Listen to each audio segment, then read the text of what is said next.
नमस्कार विद्यार्थी मित्रांनो, आज आपण या व्हिडिओमध्ये महाराष्ट्र शिक्षक पात्रता भरती म्हणजेच महा-टी-ई-टी या परीक्षेविषयी महत्त्वाचा प्रश्नसंच घेणार आहोत। आणि महाराष्ट्र शिक्षक पात्रता परीक्षा यामध्ये मागील वर्षी घेण्यात आलेले जे काही महत्त्वाचे प्रश्न होते त्यातील सराव प्रश्नसंच पाहत आहोत। मित्रांनो, हा पूर्ण व्हिडिओ आपण मराठी व्याकरण स्पेशल प्रश्नसंच घेणार आहोत, कारण यामध्ये आपण 15 मराठी व्याकरणाचे प्रश्न घेतलेले आहेत आणि ते सुद्धा पूर्ण स्पष्टीकरणासह घेत आहोत। चॅनलवर नवीन असाल तर चॅनलला सबस्क्राइब करा, कारण की आपण टी-ई-टी साठी महत्त्वाचे सर्व व्हिडिओ घेणार आहोत। चला तर व्हिडिओला सुरुवात करूया। प्रश्न पहिला असेल, आमची तारा आता कॉलेजात जाते या वाक्यातील अधोरेखित नाम कोणत्या प्रकारचे आहे? तर तारा या शब्दाला अधोरेखित केलेले आहे। या प्रश्नाचे उत्तर असेल पर्याय क्रमांक 1 विशेष नाम। तर या ठिकाणी तारा हे विशेष नामाचे कार्य करते, म्हणून तारा हे विशेष नाम असेल। दिलेल्या वाक्यातील तारा हे सामान्य नाम असून येथे विशेष नामाचे कार्य केलेले आहे। कधी कधी सामान्य नाम हे विशेष नामाचे कार्य करतात। प्रश्न दुसरा, क्ष व ज्ञ यांचा समावेश वर्णमालेच्या तक्त्यात काय म्हणून केला जातो? तर क्ष व ज्ञ यांचा समावेश वर्णमालेच्या तक्त्यात विशेष संयुक्त व्यंजने म्हणून केला जातो। याचे योग्य उत्तर होईल ऑप्शन क्रमांक 2 विशेष संयुक्त व्यंजने। क्ष आणि ज्ञ ही विशेष संयुक्त व्यंजने आहेत। यांची फोड पाहूया। क्ष ची फोड होते क अधिक क्ष अधिक अ, तर ज्ञ ची फोड होते द अधिक न अधिक य अधिक अ। अशा प्रकारे पर्याय क्रमांक 2 हे या प्रश्नाचे योग्य उत्तर होईल। पुढील प्रश्न पाहूया। मूळ मराठी वर्णमालेत एकूण वर्णांची संख्या किती आहे? हा प्रश्न थोडा कन्फ्युजिंग आहे। तर आपल्याला या ठिकाणी मूळ मराठी वर्णमालेत वर्णांची संख्या किती ते विचारले आहे। तर शासन निर्णय 2022 च्या अगोदरील पुस्तकांमध्ये आणि शासन निर्णय 2022 च्या नंतरचे जे पुस्तक आहेत म्हणजे नवीन पुस्तकं, त्यामध्ये वर्णांची संख्या वेगवेगळी आहे। तर मूळ मराठी वर्णमालेमध्ये एकूण वर्णांची संख्या 48 आहे। शासन निर्णय 2022 च्या नंतर महाराष्ट्र शासनाने स्वीकारलेल्या वर्णमालेमध्ये 52 वर्ण आहेत। आपल्याला या ठिकाणी मूळ मराठी वर्णमालेत विचारले आहेत, त्यामुळे याचे योग्य उत्तर होईल पर्याय क्रमांक 3 48। आणि आपल्याला जर आधुनिक विचारले असते तर त्याचे उत्तर आले असते 52। तर आपण हे पाहूया किती होतात ते। स्वर आहेत 14, स्वरादी 2, व्यंजने 34 आणि विशेष संयुक्त व्यंजने 2, असे मिळून सर्व वर्ण हे 52 वर्ण होतात। या ठिकाणी आपल्याला मूळ मराठी वर्णमालेतील विचारलेले आहे, त्यामुळे याचे योग्य पर्याय होईल पर्याय क्रमांक 3 48। पुढचा प्रश्न, सचिनने शतक ठोकले वाक्यातील कर्त्याची विभक्ती ओळखा। या ठिकाणी कर्ता हा सचिनने आहे, आपल्याला त्याची विभक्ती ओळखायला सांगितलेली आहे। तर दिलेल्या वाक्यातील सचिन हा कर्ता असून याला ने हा तृतीयेचा प्रत्यय लागला आहे, म्हणून तृतीया विभक्ती योग्य उत्तर असेल। परंतु या ठिकाणी चारही पर्यायामध्ये तृतीया विभक्ती हे उत्तर नाहीये, म्हणून या प्रश्नाचे योग्य उत्तर होईल पर्याय क्रमांक 4 यापैकी नाही। पुढील प्रश्न पाहूया। आपण स्वतः 2 शब्द बोला। अधोरेखित सर्वनाम कोणत्या प्रकारचे आहे? तर या ठिकाणी आपण या शब्दाला अधोरेखित केलेले आहे आणि या सर्वनामाचा प्रकार विचारलेला आहे। तर दिलेल्या वाक्यात आपण हे तुम्ही या अर्थाने वापरलेले आहे, म्हणून हे पुरुषवाचक सर्वनाम म्हणजेच द्वितीय पुरुषवाचक सर्वनाम आहे। याचे योग्य पर्याय होईल पर्याय क्रमांक 2 पुरुषवाचक सर्वनाम. आपण हे सर्वनाम तिन्ही पुरुषात म्हणजे प्रथम पुरुषवाचक, द्वितीय व तृतीय पुरुषवाचक सर्वनाम व दोन्ही वचनात वापरले जाते. नंतरचा प्रश्न आहे, राजा घोड्यावर बसून निघाला. वाक्यातील अधोरेखित शब्दातील सामान्य रूप ओळखा.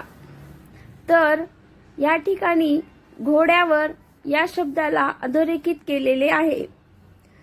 विभक्ती प्रत्यय लागण्यापूर्वी जसे शब्दाचे सामान्य रूप होते तसेच शब्दयोगी अव्यय लागण्यापूर्वीही सामान्य रूप होते. मूळ शब्द काय आपला? घोडा. शब्दयोगी प्रत्यय कोणता आहे? वर. म्हणून याचे सामान्य रूप होईल घोड्या. म्हणून या प्रश्नाचे योग्य उत्तर असेल पर्याय क्रमांक 3 घोड्या. पुढचा प्रश्न घेऊया. वाक्याचा अर्थ पूर्ण करणारा क्रियावाचक शब्द म्हणजे डॅश डॅश होय. तर वाक्याचा अर्थ पूर्ण करणारा क्रियावाचक शब्द म्हणजेच क्रियापद. तर या ठिकाणी याचा योग्य पर्याय आहे पर्याय क्रमांक 2 क्रियापद. क्रियापद म्हणजे वाक्याचा अर्थ पूर्ण करणारा क्रियावाचक शब्द म्हणजे क्रियापद होय. उदाहरणार्थ ती हसते. या वाक्यामध्ये हसते हे क्रियापद आहे. हसते हा शब्द या वाक्याचा अर्थ पूर्ण करतो म्हणून हसते हे क्रियापद आहे. प्रश्न क्रमांक 8, तो नेहमीच भांडण करतो.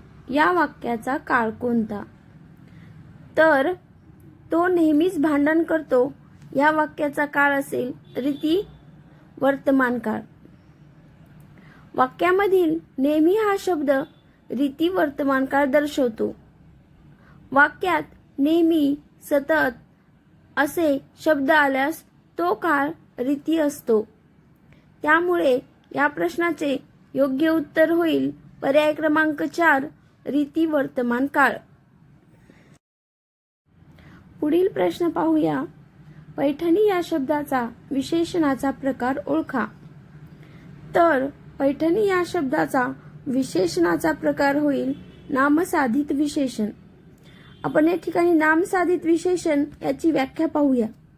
एखाद्या नामाबद्दल अधिक माहिती सांगण्यासाठी जेव्हा दुसऱ्या नामाचा वापर केला जातो तेव्हा त्यास नामसाधित विशेषण म्हणतात. उदाहरणार्थ पैठणी साडी, सोलापुरी चादर, बनारसी शालू. पैठण, सोलापूर, बनारस हे मूळची नामे आहेत. म्हणून या ठिकाणी या प्रश्नाचे योग्य उत्तर होईल पर्याय क्रमांक 4 नामसाधित विशेषण.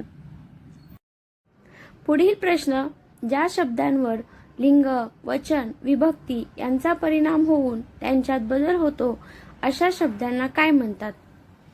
तर ज्या शब्दांवर लिंग, वचन, विभक्ती यांचा परिणाम होऊन त्यांच्यात बदल होतो अशा शब्दांना विकारी शब्द असे म्हणतात. या प्रश्नाचे योग्य उत्तर असेल पर्याय क्रमांक 2 विकारी शब्द. नाम, सर्वनाम, विशेषण, क्रियापद यामध्ये लिंग, विभक्ती, वचन यानुसार परिणाम होतो म्हणून ही विकारी शब्द आहेत. प्रश्न क्रमांक 11, पैशापेक्षा माणूस मोठा या वाक्यातील पेक्षा कोणत्या शब्दयोगी अव्ययाचा प्रकार आहे? तर आपण शब्दयोगी अव्यय ते पाहूया. वाक्यातील नाम किंवा सर्वनाम यांचा वाक्यातील इतर शब्दांशी असणारा संबंध दर्शविणाऱ्या अविकारी शब्दाला शब्दयोगी अव्यय असे म्हणतात.